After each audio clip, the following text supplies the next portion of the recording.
नमस्कार, आप देख रहे हैं कृषि दर्पण और आपके साथ में हूं लक्ष्मी उपाध्याय। खेती की मेन स्ट्रीम में इस वक्त क्या चल रहा है, ऐसे कौन कौन से छिपे हुए क्षेत्र हैं जिनसे आपको आज के वक्त में ज्यादा फायदा हो सकता है।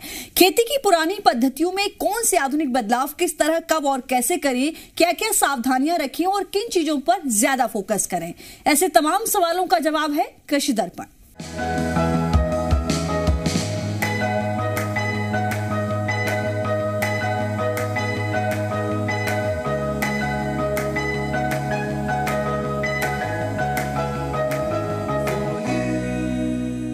केमिकल खाद फर्टिलाइजर के अंधाधुंध इस्तेमाल ने खेतों को बर्बाद करके रख दिया है और आलम यह है कि अब उसे सुधारने के लिए जैविक पदार्थों का सहारा लिया जा रहा है। इससे जैविक खाद के तौर पर वर्मी कंपोस्ट एक बेहतर विकल्प है। इसमें भी एक संवर्धित वर्मी कंपोस्ट यानी उच्च गुणवत्ता का वर्मी कंपोस्ट बनाने पर खासा जोर है। खुद के इस्तेमाल के लिए या फिर इसका कमर्शियल प्रोडक्शन कैसे किया जाए, आइए जानते हैं पूरी विधि कृषि विश्वविद्यालय के चीफ साइंटिस्ट से।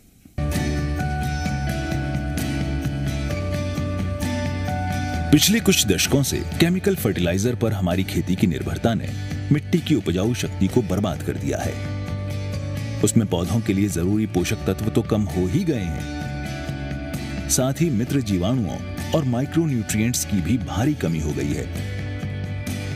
इसलिए अब टिकाऊ मिट्टी और टिकाऊ खेती के लिए जैविक विधियों पर बहुत जोर दिया जा रहा है। और इस क्रम में जैविक खाद की बात करें तो उसमें वर्मी कंपोस्ट हमारे पास एक बेहतर विकल्प के तौर पर है।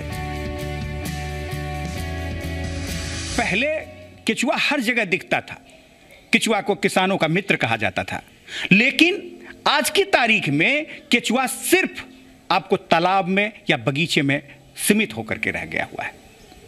कारण क्या है? कारण यह है कि जो हम पेस्टिसाइड का ज्यादा से ज्यादा प्रयोग करते हैं, हम उर्वरक का जो ज्यादा से ज्यादा प्रयोग करते हैं, इस प्रयोग के कारण यदि हम देखते हैं तो जो हमारा केचुआ है वो वहां से मर गया हुआ है। इसीलिए हमारी जरूरत पड़ गई हुई है कि हम उस केचुआ के द्वारा जो उत्पादित पदार्थ हैं वर्मी कंपोस्ट, उसका उत्पादन करें। दरअसल प्राकृतिक ढंग से कचरों की सफाई कर हमारे पौधों को लाभ पहुंचाने वाला केंचुआ रासायनिक खाद, फर्टिलाइजर और पेस्टिसाइड के अंधाधुंध इस्तेमाल के कारण अब नेचुरली बहुत कम मिलता है। इसलिए इसे उपयुक्त वातावरण मुहैया कर पाला जाता है और इससे प्राप्त वर्मी कंपोस्ट से आप अपनी मिट्टी की सेहत और उसकी उर्वरता बढ़ाकर अच्छी उपज ले सकते हैं। वर्मी कंपोस्ट बनाने के लिए फसल अवशेष या गोबर इकट्ठा कर उसे अपघटित कर सकते हैं। फिर 20-25 दिन बाद उसमें केंचुए डाले जाते हैं जो उसे खाकर वर्मी कास्ट में बदलते हैं। लेकिन अब संवर्धित यानी ज्यादा अच्छी गुणवत्ता का वर्मी कंपोस्ट बनाने के लिए उसमें कुछ और तत्व भी मिलाए जाते हैं। जितने भी लोग वर्मी कंपोस्ट का निर्माण करते हैं उसको ओवरलुक करते हैं, उसको ध्यान नहीं देते हैं कि हम इसका आंशिक अपघटन अवश्य करें।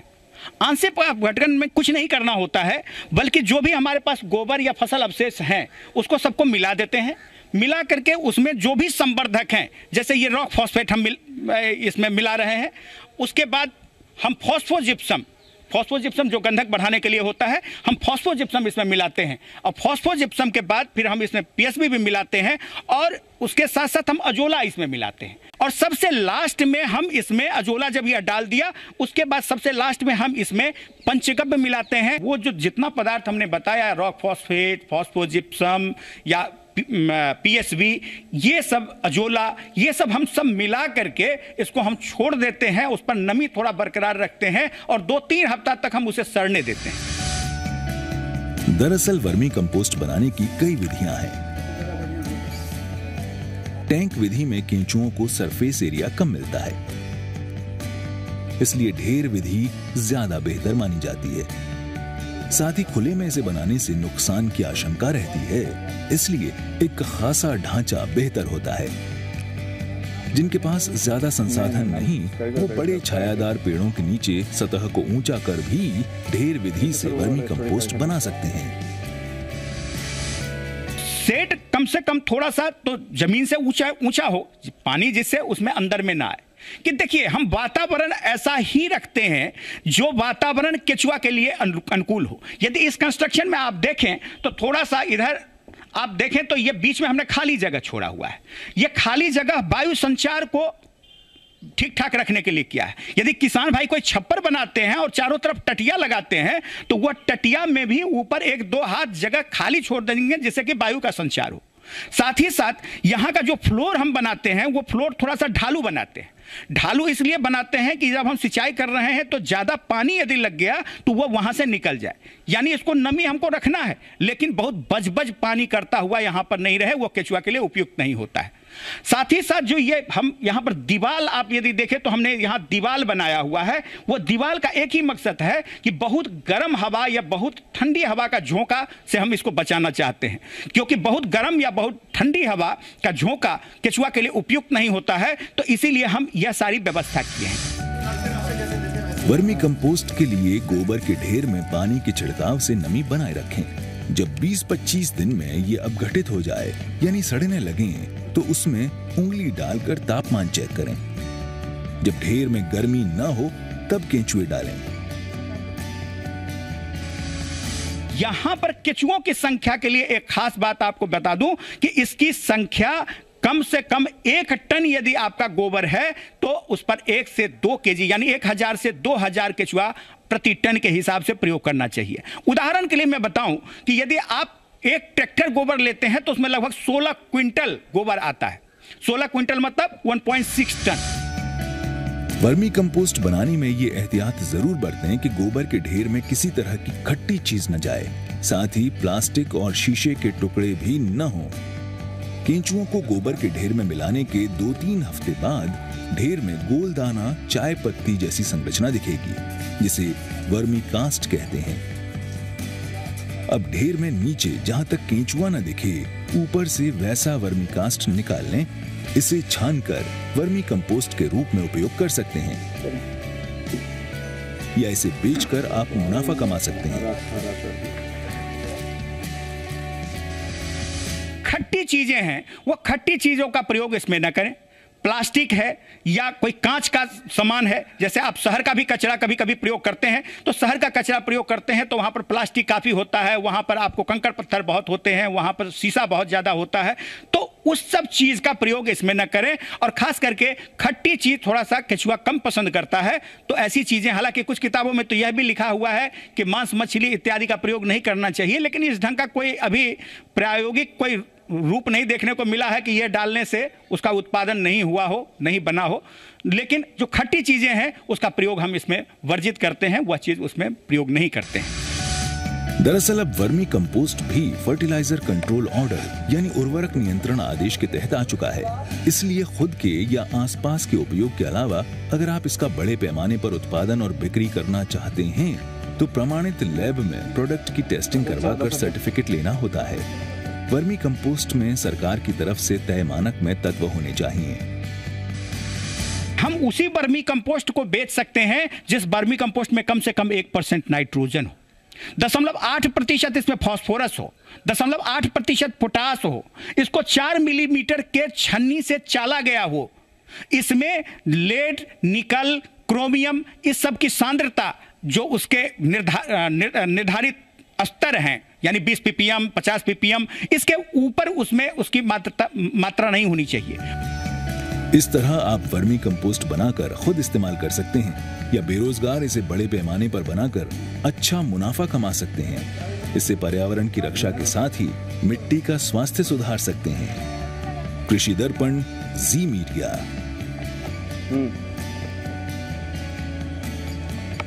कई बार पैसे की भूख अपने वतन और मिट्टी की खुशबू से हार जाती है। कृषि दर्पण में और जानकारियों के अलावा हम आपको सफल किसानों से भी मिलवाते हैं और उनकी खास तकनीकी के बारे में बताते हैं। आज एक ऐसे किसान से मिलिए जिन्होंने कैलिफोर्निया के सेंट जॉन यूनिवर्सिटी से इलेक्ट्रॉनिक्स में मास्टर किया है, पर अपनी मिट्टी, अपने लोगों से लगाव के चलते और खेती का शौक पूरा करने की खातिर वो अपने देश लौट आए। अपने शौक को कई प्रयोगों को आधार बनाने वाले रणदीप सिंह ने गौमूत्र से जैविक खेती की जो विधि विकसित की वो आज कई किसानों को लाभ पहुंचा रही है। आप भी देखिए और लाभ उठाइए।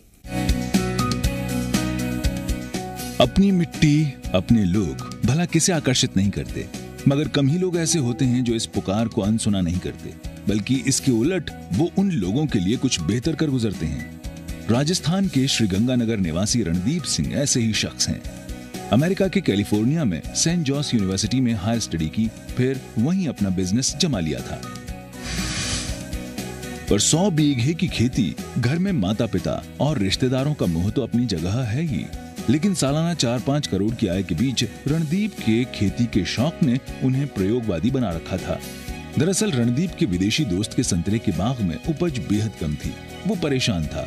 वहाँ अक्सर अपना खाली समय बिताने वाले रणदीप अपने दोस्त को देसी तरीके बताने लगा।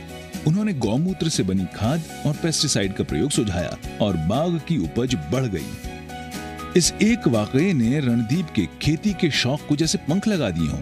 उन्होंने विदेशों में ही खेती के जैविक तरीकों पर रिसर्च की। कामयाब रहे तो देसी मिट्टी की पुकार ने विदेश में अपना जमाया कारोबार समेटकर भारत आने को प्रेरित कर दिया।